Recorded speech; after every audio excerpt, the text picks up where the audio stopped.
Get up, yawn, cough, say your prayers, do anything you gotta do, get the day started done. We at number 22. 22, baby, 22. 22, Before you start. Go ahead. Look, we got a whole setup. We started with just phones. Yeah, just phones, Doc. Just phones. Look where we at now, baby. We always got to remind ourselves of that, right? Because, we went in Best Buy and we was about to buy a whole package of stuff, right? We was like, what we go? We like, nah, we did that. Then we ordered a little microphone set that was like from Amazon, right?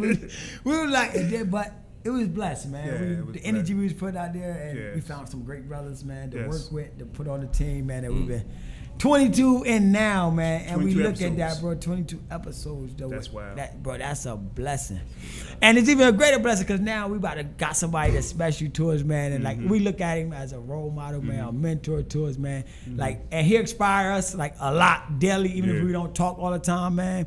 And like he motivated me, and I'm gonna get into that in a minute. Why when I first found out about him and what he was doing, right?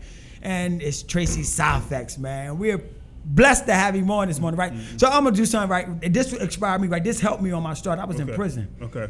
Tracey Syphax book drop. He had a book signing. Yeah. Forgot the exact year, like 2012, 13, 12. I'm right there. I told you somewhere, right? So I call home, but my guy, I'm like, I'm getting you a book right now. I'm at Tracey Syphax book signing. I'm like, oh yeah. I'm like, I don't know him, but she's like, nah, he did time in prison. He out here, entrepreneur, blah blah blah blah. So I'm gonna send it to you today. I'm gonna go to the post office and mail it off. When I'm done, I'm gonna send it out to you. Yeah. So I'm like, cool, all right, bet. So I got the book from the block to the boardroom. That's the first thing caught me. So I'm like, man, this going. So I lay on my bunk, bro. I finished the whole book in the day, in that night, setting, and I'm like, damn. I could change. Because I was thinking about what I'm doing. I had just got asked like probably almost like a year before that, like what you gonna do when you go home. And I'm like, all right, dude, like, yo, you could be a trainer, you could do this. So I'm still trying to formulate, because I'm like, yo, it's 2012. I'm like, damn, I got 6 years left. I have no clue of what's gonna change in this 6 year span. And that book like gave me energy, it gave me a fresh start, because like, man, if he talking about his prison time, what he did, and now how he came out here to change, I'm like, I could do this too. Yeah.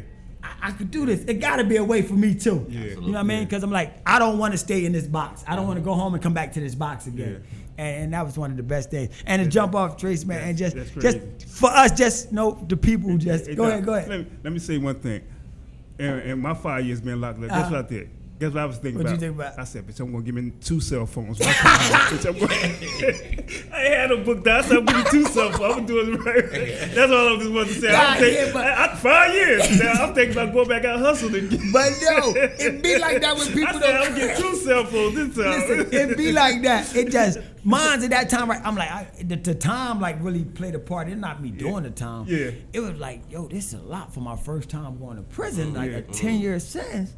I never been on this side like this. You know what I mean? I've had all fun out there, little drug charges I call it, get probation, whatever. This was different, and it was a hit. So I see my family, my kids. I'm like, I can't do this.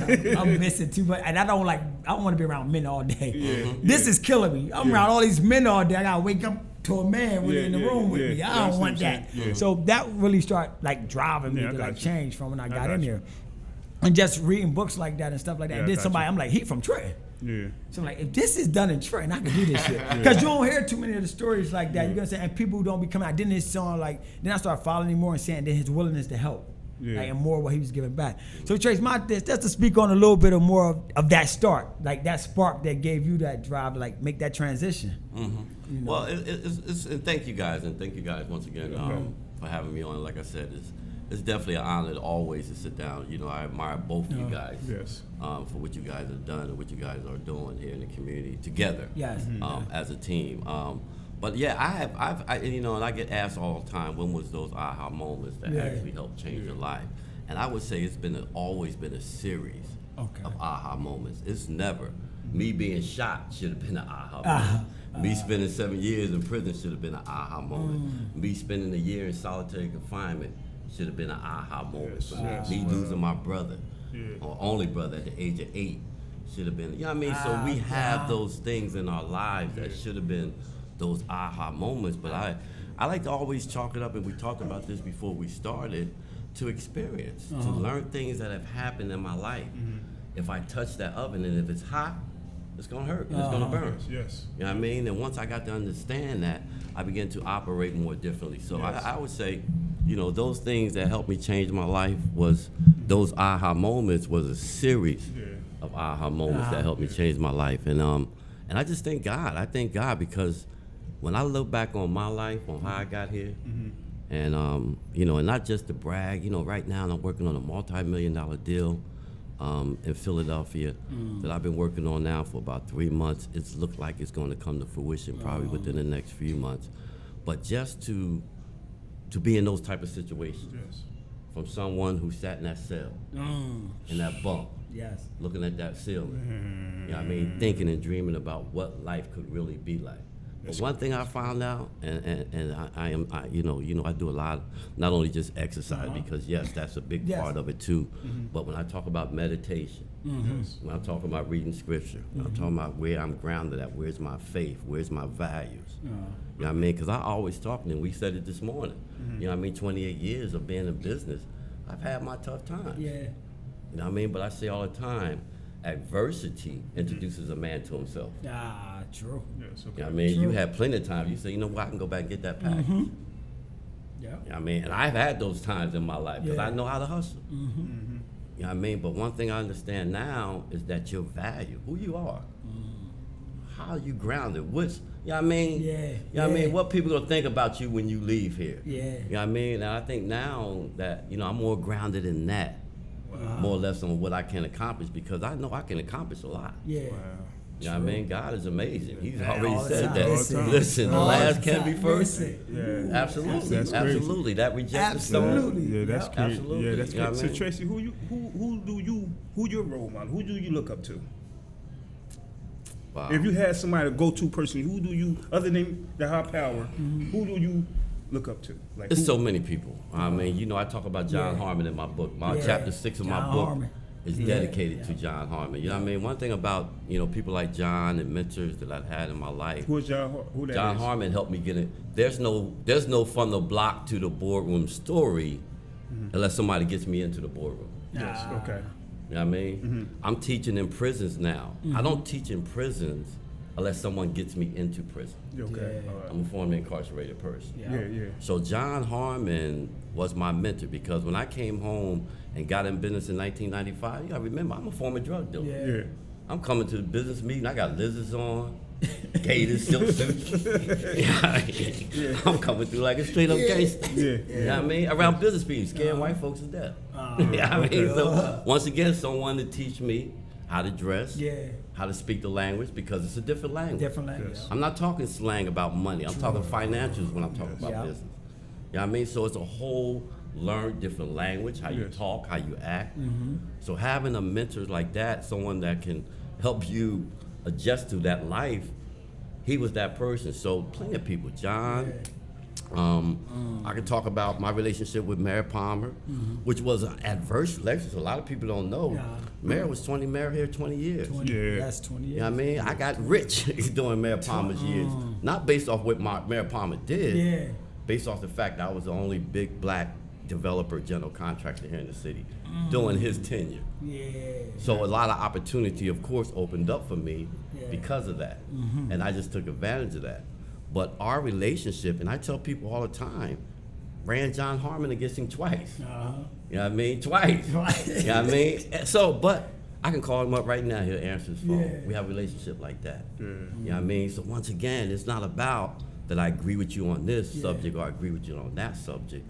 The long-time person, Mayor Palmer's a great guy. Always have been. So there's so many people that I've had relationships throughout my career that I can point to, that it's been moments of my life where they played such a critical role. So it's hard to just say one person. And I agree with you on a lot of that too, right? Because I learned that, and I've been home 4.5 years now, but it's been learning about the meeting the people, like you know, because we are friends, this and that. But then you start learning. Sometimes you got to disconnect from that and create new friends. Because if you're trying to grow and learn, your circle have to change.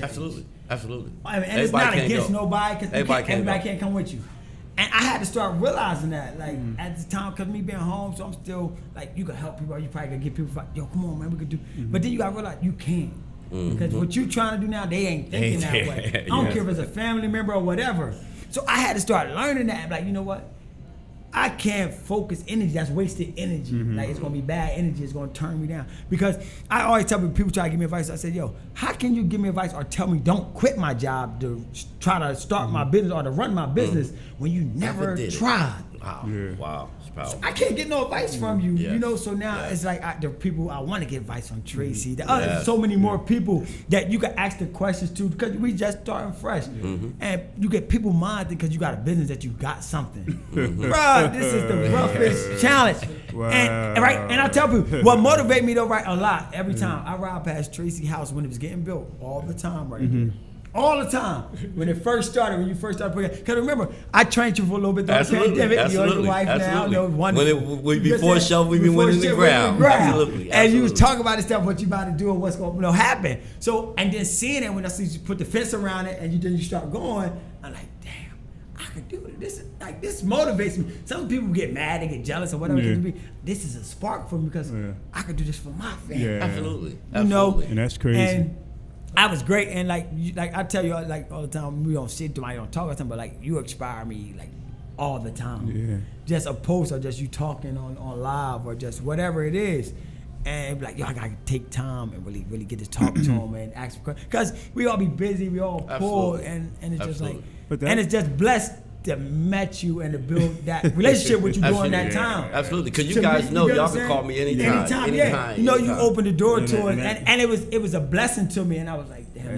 I needed this. No, and another question, just right, Trace, and like because you mentioned like going through something and running to walls, and like certain things we should have looked at and stopped, right? Because when you said that, it made me think of my dad. And and why I say that because when I was on the streets, I went through a lot with my dad. Nothing crazy. I had a great father. I grew up in a house with both of my parents. They raised me great, but when I started getting money in the streets, it caused a divide in the house a little bit because now my mom and them would depend on me more than my father because my father created a gambling habit. Right. So more turned to me. So things transpired and end up killing itself in a situation when we going through something, end up killing itself. So I blame myself for years. Yeah. And at times like, but I still focus on the streets and not that problem. You know what I'm saying? So when you spoke on that, I understood that because I'm like, I was in that situation before. Yes. When like this supposed to be like a life changer for me right there when that happened in that moment. Absolutely. But it wasn't God's time for me to learn. That's different, man.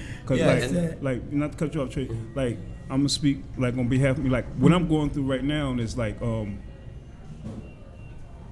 I keep thinking everything is a scam. Yeah. From coming from the streets, so every time somebody come at me with something, I'm like, man, they probably scamming. They can't give me it back in 2 seconds, bitch. I don't want nothing to do with it. So I'm going through that phase, like, because it's crazy, man. I opened up a lot of doors for me being just 5 o'clock in the morning. Yeah. Going to train. I opened up so many doors just posting every day. I'm out there 5 o'clock, and I'm really out there doing what I'm supposed to do.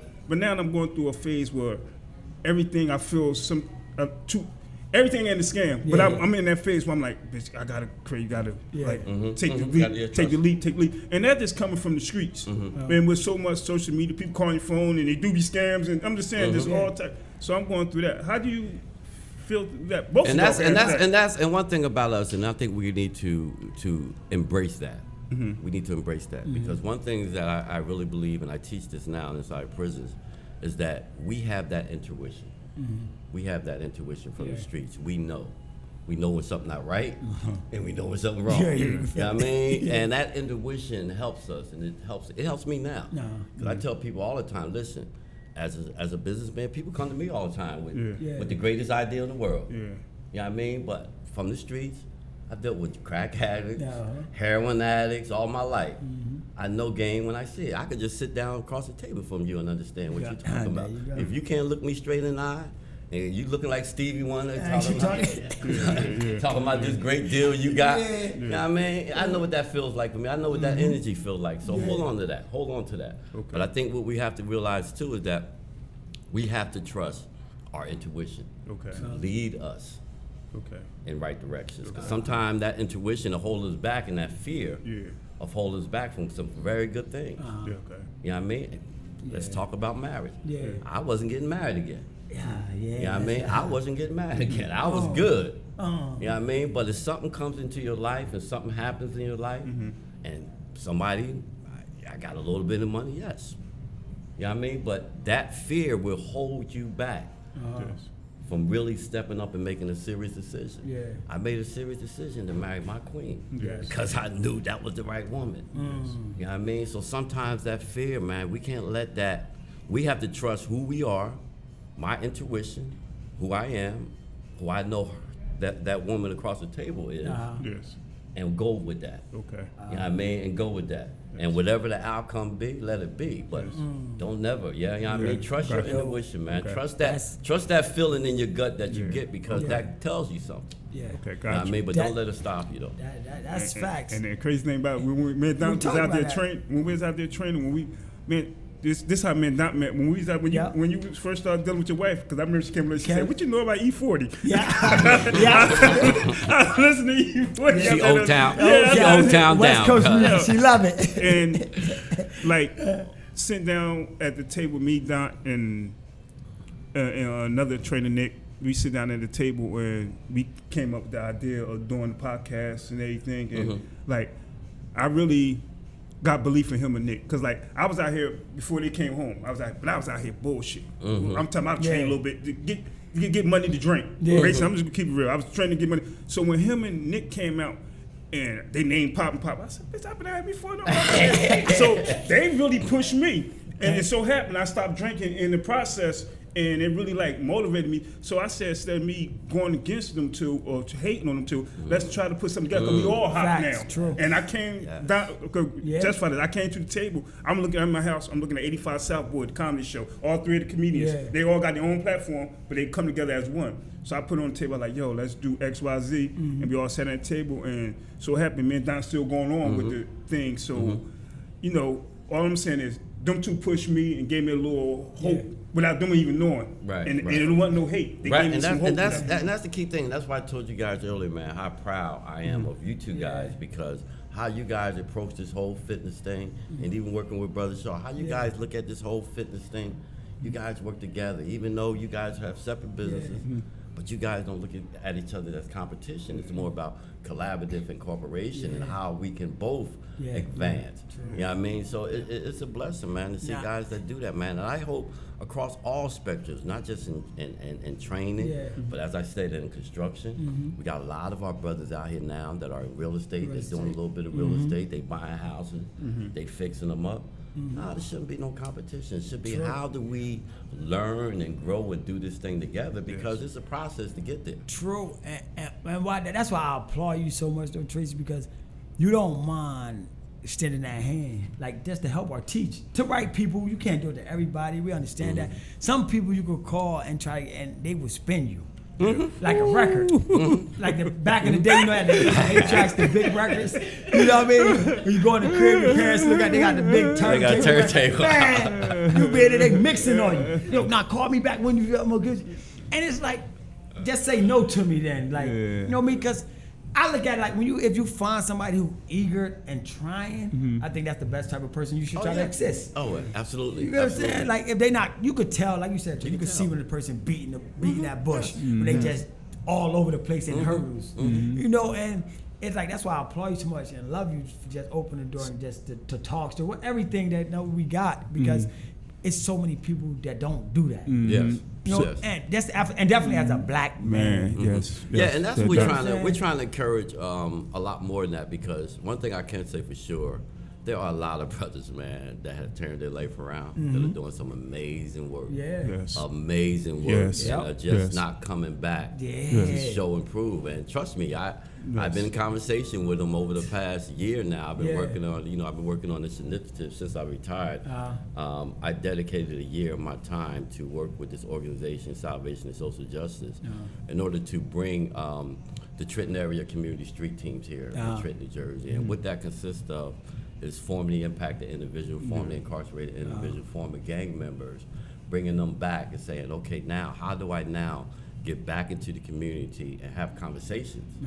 This is about conversation, nothing more than nothing less, conversations with our young brothers and our young sisters that they can relate to, and how we get them to change their lives. And at the same time, shot callers. I ain't gonna mention no names. Someone will be at the fights next week.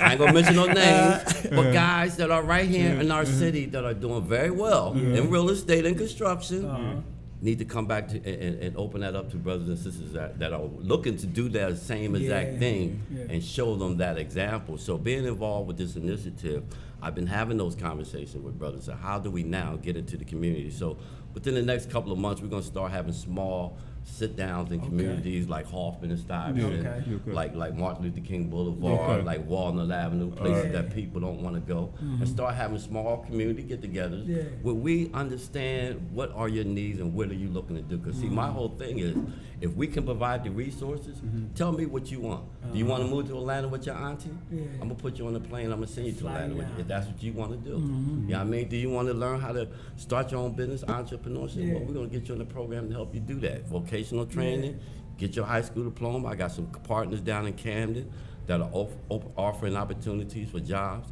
over $50,000 a year with people formerly incarcerated, giving them money to train them. So offering you these opportunities because it's two things.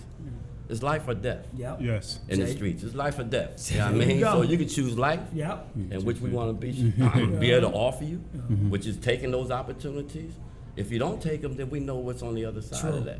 But we need to be in the community to offer that. So I say that to say we're going to try to encourage more people, brothers like us. You know what I mean? To be able to come back, just have a conversation with our brothers and sisters out there and let them know. Because you said it, the power of example is a powerful tool. You know what I mean? And we have the example, Dante. You're the example. You're the example. And that's what's missing. And I try to tell people all the time, they always mention, the violence, the this and that. I say, what's missing then? The missing is the examples. That's right. That's where the examples at? Because if you went and started a business, you became successful, but you're not showing nobody else. That's right. You're not giving back in that way because you feel now you made it out. That ain't your problem. Nah, how can you show? You got to show somebody else. Because if you come to, let's say young kids, they're impressionable. So at a young age, if you come to me and show me, bro, look, man, if you start doing this and this, you can make this amount of money too. And it's going to keep you out of prison. It's going to keep you with the gun on you because somebody might try to kill you or rob you. So if you can start teaching people, you can save some lives. Oh, absolutely. You might get it all. We're not saying save everybody, but we said we can save some lives. You can save some. It's a lot of people that's doing great. That's running businesses that's just look successful right now. But they, like Jay said, they're not coming back. And I think to do it, it got to be a collective whole. And the like crazy, I always say, not to jump subject is, but as me being a personal trainer,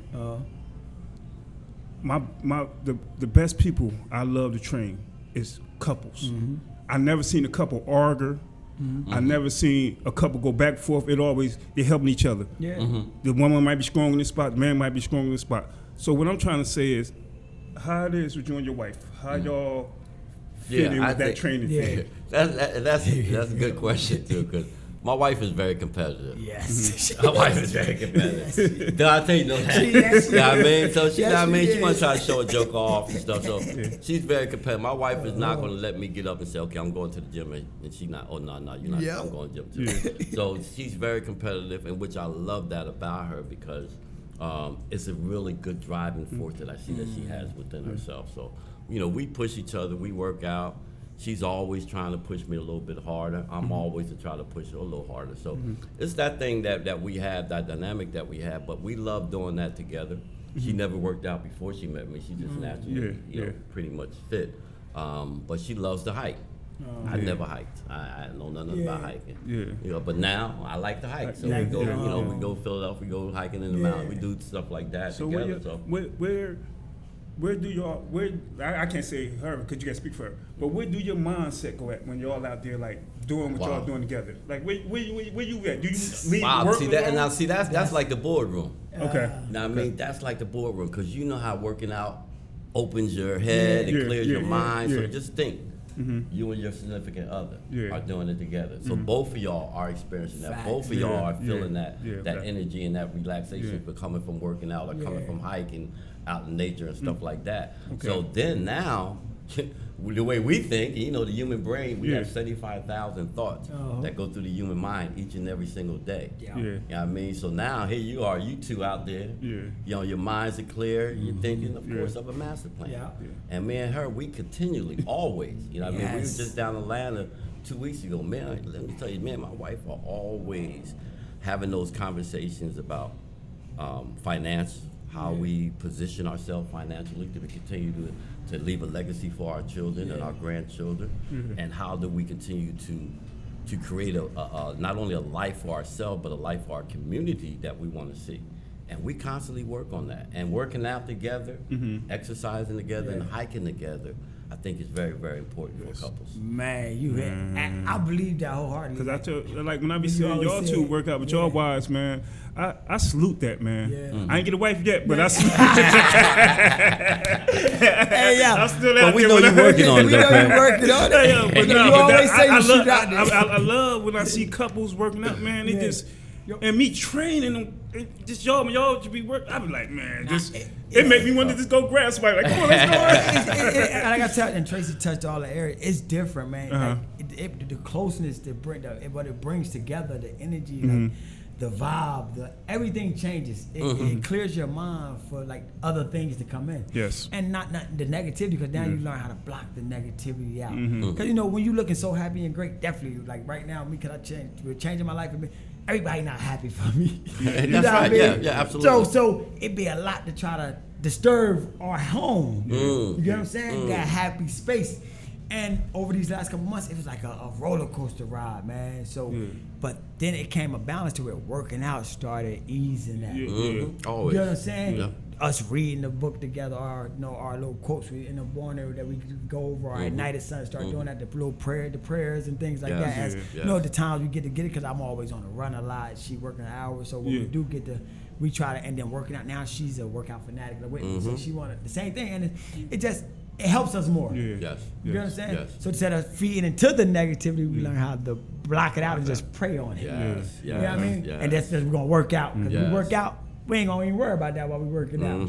So it's wonderful, man. It's the best thing in relationships, period. Even if you ain't married, a girlfriend, whatever, boyfriend. I think that would be one of the magnificent things if you're looking to grow with a person. And your health is important. Oh, man, we can't, we can't do anything, and I can't do anything. You guys can't do anything unless we're healthy. Not only healthy physically, but healthy mentally too. And that's one of the things that we don't talk about.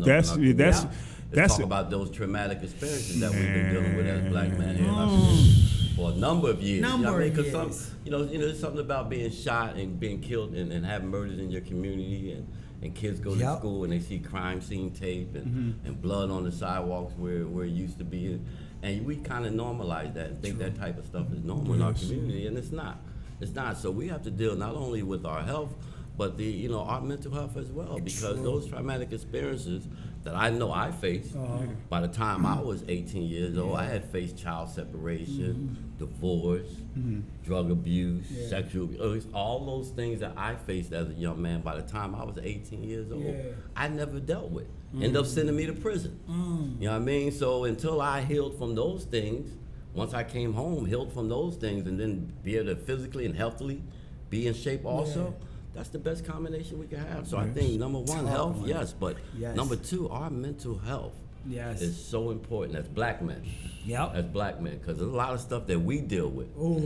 James Baldwin said it best. You know what I mean? To live in America, to be a black man in this country. You know what I mean? To be in a constant state. And you have to learn how to direct that energy somewhere else. True. You know what I mean? And I had to learn how to direct that energy, because I had a lot of stuff that I was dealing with. Anybody that spends, and doctor, anybody that spends a year in solitary confinement, let me tell you something, bro. Let me tell you something, man. So, you know what I mean? All those things that I had to deal with, that we as black men growing up in communities all across this country, not just Trenton, Newark, Asbury Park, Camden, all those things that we deal with as young black men growing up, it ain't normal. No, it's not normal. So we have to start not only dealing with our health, we got to start dealing with our mental health. Because that mental family.